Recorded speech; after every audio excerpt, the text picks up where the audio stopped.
बचे, आपको पता है एक आवाज से हमारे सारे अच्छे काम मिल जा सकते हैं। तो वी डोंट नो कि हमारा क्या होने वाला है। अब अगर हम ऐसे हैं, ऐसा बंदा जिसके सारे अमाल मिल गए, जाके परवरदिगार की बारगाह में कहेगा कि परवरदिगार मैंने तेरे लिए इतना कुछ किया मैंने तेरे लिए, मस्जिदों में पैसे दिए, इमाम बारगाहों में पैसे दिए, ज़कात में पैसे दिए, यतीमों को पैसे दिए, इतनी नमाज़ें पढ़ी।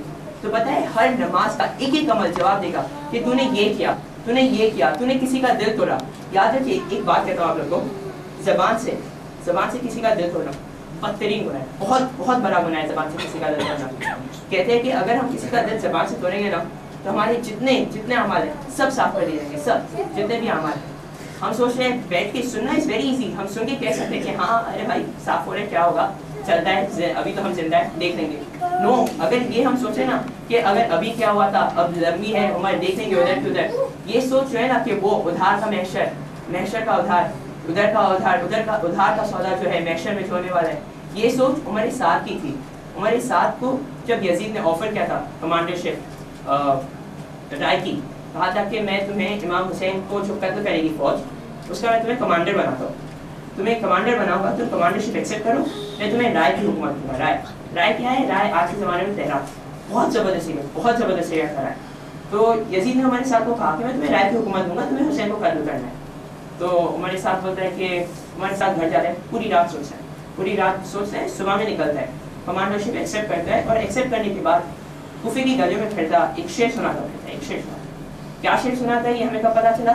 63 हिजरी में जब हज़रत मुख्तार ने हमारे साथ को कैद किया, पकड़ा, लाया दरबार में।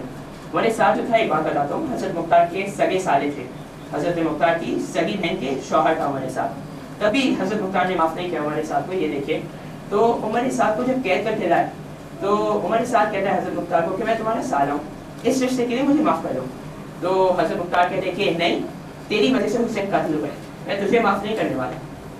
हमारे साथ और हज़रत मुख्तार में इसी तरह आर्ग्यूमेंट होने के बाद हज़रत मुख्तार हमारे साथ को क्या कहते हैं कि मैं कुछ नहीं जानता, तू बस मेरे को वो शेर पढ़ के सुना जो तू कूफे की गलियों में सुनाता फिर रहा था। तो हमारे साथ सर को झुकाते बोलते हैं क्या फ़ायदा सुनाने का, मैं तो कत्ल होने वाला, मैं जहन्नम में जाने वाला। हज़रत मुख्तार कहते हैं कि मुझे कुछ नहीं पता करना, तू बस मुझे सुना, वो शेर पढ़कर सुना। तो हमारे साथ सर को झुकाते हैं, कहता है शेर पढ़ता है, मैं शेर नहीं करूँगा, शेर का मफहूम पढ़ता हूँ, शेर का मीनिंग पढ़ता हूँ। हमारे साथ कहता है कि कत्ल हुसैन जो था उधार सौदा था, क्रेडिट का सौदा था। कैसे? मैं हुसैन को कत्ल करता तो जहन्नम में जाता। जहन्नम को किसने देखा? किसने जहन्नम जन्नत कौन देखा? किसी ने नहीं देखा जहन्नम जन्नत को। किसको पता मैं कब जाता जहन्नम में, कैसे जाता? लेकिन अगर मैं हुसैन को कत्ल करता तो यजीद मुझे राय की हुकूमत देता, यजीद मुझे कैश देता, पैसा देता, तो मेरी तो जिंदगी बन गई थी। इधर उधर का किसको पता, उधर की किसको पता? अल्लाह से मैं क्रेडिट का सौदा कर लेता, उधर का मुझे नहीं पता। फिर ये सोचकर मैंने सोचा कि अल्लाह तो गफूर रहीम है, मुझे माफ़ कर देगा, कैसे भी माफ़ कर देगा, शायद मैं जन्नत में चला जाऊँ। तो उस तरीके से अक्लमंदी इसी बात में थी कि मैं हुसैन को कत्ल कर दूँ, यजीद से राय की हुकूमत ले लूँ, और यजीद से राय की हुकूमत और कैश ले लूँ। तो ये जो सोच है ना कि उधर क्रेडिट है इधर कैश है, ये सोच किसकी? हमारे साथ ही सोच है। ये हमें सोच नहीं रखनी कि अरे उधर को देखेंगे उधर क्या होगा।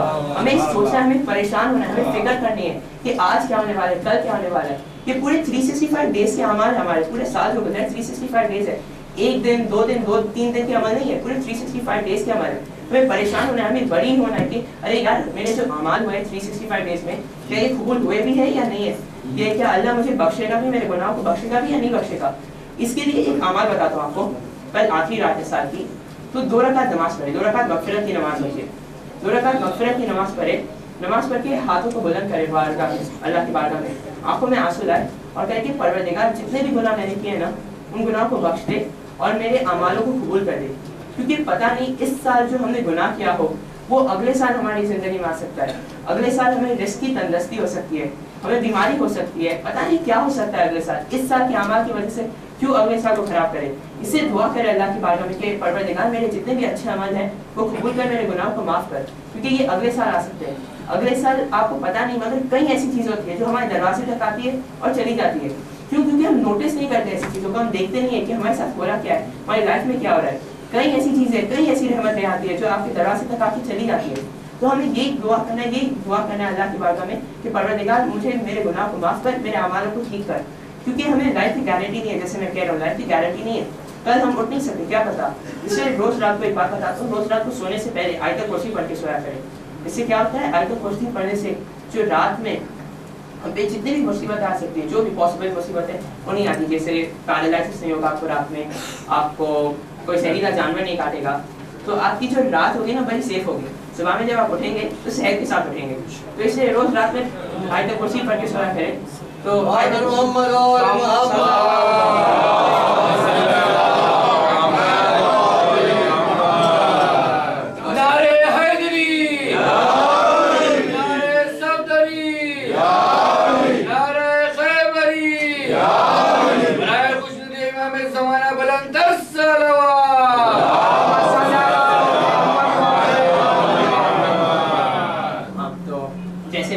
کہ ہمارے اعمال کو قبول کروانا ہے, اچھا اعمال کو آیت الکرسی پڑھنے روز رات میں اچھا ہوگا ہم سب کے لیے. آپ صبح میں جب اٹھیں گے تو صحت کے ساتھ اٹھیں گے آیت الکرسی پڑھنے سے. تو جس طرح میں کہہ رہا تھا کہ ہمارا ہر عمل جو ہے نا اللہ کی بارگاہ میں اگر آپ کو قبول کروانا ہے تو جب دعا کریں نا اللہ کو کل رات اگر آپ نماز پڑھ کے جب دعا کریں گے تو یہ مت کہو کہ اللہ میرے گناہ کو معاف کر دے, نہیں, یہ کہو کہ اللہ میرے گناہ کو ایکسیپٹ کرتا ہوں, میں اپنے گناہ جو میں نے کیے میں ایکسیپٹ کرتا ہوں, میرے گناہ کو میں ایکسیپٹ کرتا ہوں آپ سے, میرے گناہ کو اب معاف کر دے. اللہ بہت رحیم ہے, بہت رحیم ہے اللہ. آپ کے جب اعمال اس کے سامنے جائیں گے نا تو شاید ہو سکتا ہے کہ آپ کا کوئی گناہ ہو ہی نا, وہ آپ کے سارے گناہ کو نیک اعمالوں میں بدل دے. ہمیں پتہ نہیں, اللہ بہت رحیم ہے. اور اللہ کیا کہتا ہے, اللہ بس اتنا کہتا ہے کہ تو میرا بندہ مجھ سے مانگے تو بس گناہ کو ایکسیپٹ تو کرے, تو گناہ کو ایکسیپٹ کر, تو مانگ, میرے سے معاف میں تجھ کو دوں گا. اینڈ یاد رکھیے جب اللہ آپ کے ساتھ ہو نا تو کوئی آپ کو کچھ نہیں کہہ سکتا, نو ون کین ٹیل یو, بس اللہ کو آپ کے ساتھ رہنا ہے. تو اب ہمیں دعا کیا کرنا ہے کہ اگلا سال جو آئے نا وہ سال رحمتوں کا ہو, اس سال میں ہم کو عزت ملے, سعادت ملے, ہمیں چانس ملے کہ ہم کمیونٹی کو اور سرو کر سکیں, give me a chance to serve the community more. تو اس طریقے سے اب جو اگلے سال آئے گا نا انشاءاللہ رحمتوں کا سال ہے, اچھائیوں کا سال ہے. تو جتنی بھی ہمارے پاس رحمتیں آنی ہے نا بس وہ ذکر حسین سے آنی ہے. یاد رکھیے کہ امام کا ذکر ایسا ذکر ہے, اگر امام آپ سے راضی ہے نا تو بس آپ کے ہر اعمال قبول ہوگا, آپ کا ہر گناہ معاف ہوگا, بس امام آپ سے راضی ہو جائے. امام کا ذکر ایک ایسا ذکر ہے جس سے ساری رحمتیں, اب جو اگلے سال آئے گا اتنی سالوں سے جو رحمت آ رہی ہے اور اب جو سال آئے گا اس سے جتنی بھی رحمت آنی ہے نا وہ سب امام کے ذکر سے آنی ہے. تو ایک بات یاد رکھیے کہ جب بھی کسی سے دعا مانگنا نا وسیلے سے ضرور مانگنا, وسیلے سے دعا مانگنا. اور امام کے ذکر میں جو بھی آنسو نکلتا ہے نا ہمارا, جتنے بھی آنسو نکلتے ہیں بڑے اہم آنسو ہوتے ہیں, آنسو بڑی اہم چیزیں ہیں. اگر ذکر حسین میں روتے ہوئے آپ کوئی بھی دعا مانگو نا تو اللہ وہ دعا بے شک قبول کرتا ہے, ضرور قبول کرے گا. اور یاد رکھیے ذکر حسین جب امام کے لیے رونا تو تکلف سے کبھی نہیں رونا, ایسے رونا جیسے مادر حسین کے لیے آتے ہیں. آج ہم اس مظلوم پہ رونے والے ہیں جس کو اپنے بابا کا تابوت اٹھانا نصیب نہیں ہوا. سید سجاد جب نکلے تھے نا تو جب انہوں نے اپنے بابا کا بے گورو کفن لاشا دکھا اس قدر بدلا کہ پھوپھی نے کہا کہ سید سجاد اپنے آپ کو سنبھالو, تمہارے لیے ایسے لگ رہا ہے جیسے تمہارے تن سے تمہاری روح جلے جانے والی ہے. تو سید سجاد نے جواب کر دیا, پتہ ہے, کہا کہ پھوپھی جان آپ تو انصاف کرے, جوان بیٹا ہے, غیرت مند بیٹا ہے, اور اس کے سامنے باپ کا لاشا بے گورو کفن. یہ بات سید سجاد کے دل میں بہت رہی ہے, بہت رہی ہے یہ بات ان کے دل میں. ایک واقعہ ہے, آپ نے روایت سنی ہوگی کہ مدینے میں چاہنے والا آ کے کہتا ہے کہ امام اتنا کیوں روتے ہو, اپنے شیعہ کا تو خیال کرو, اتنا رو مت. تو امام نے پتہ ہے کیا جواب دیا, کہا کہ چاہنے والے تو نے انصاف نہیں کیا, یعقوب نبی تھے, پیغمبر تھے, ان میں نبوت سے ان کو پتا تھا کہ یوسف زندہ ہے, تب بھی جب 12 بیٹوں میں سے ایک یوسف گیا تو اتنا روئے کہ آنکھوں کا نور کھو بیٹھے. میرے سامنے تو 18 یوسف ذبح کیے گئے ہیں اور تو چاہتا ہے کہ میں نہ رہوں. تو اس جاننے والے نے کیا کہا کہ امام آپ کے خاندان کی تو رواج ہے, آپ کے خاندان کی میراث ہے کہ جو آپ لوگ اللہ کی بارگاہ میں قتل ہوتے ہو, آپ لوگ اللہ کی بارگاہ میں شہادت نصیب ہوتے ہو. تو امام تڑپ گئے, تڑپ کر کہتے ہیں کہ ہاں بے شک ہماری سیرت میں ہے کہ ہم اللہ کی راہ میں قربان ہوتے, اللہ کی راہ میں شہید ہوتے ہیں, پر ہماری سیرت میں یہ تو نہیں ہے نا کہ ماں بہنیں رسل بچتا درباروں میں, بازاروں میں, زندانوں میں رکھی جائے. اس بات میں سجاد کو بہت ڈر پایا ہے, اس لیے جب بھی کوئی پوچھتا تھا کہ مولا سب میں زیادہ اذیت کہاں ہے تو تڑپ کر کہتے تھے کہ الشام الشام الشام. یہ بات نے امام کو کتنا تڑپایا ہے.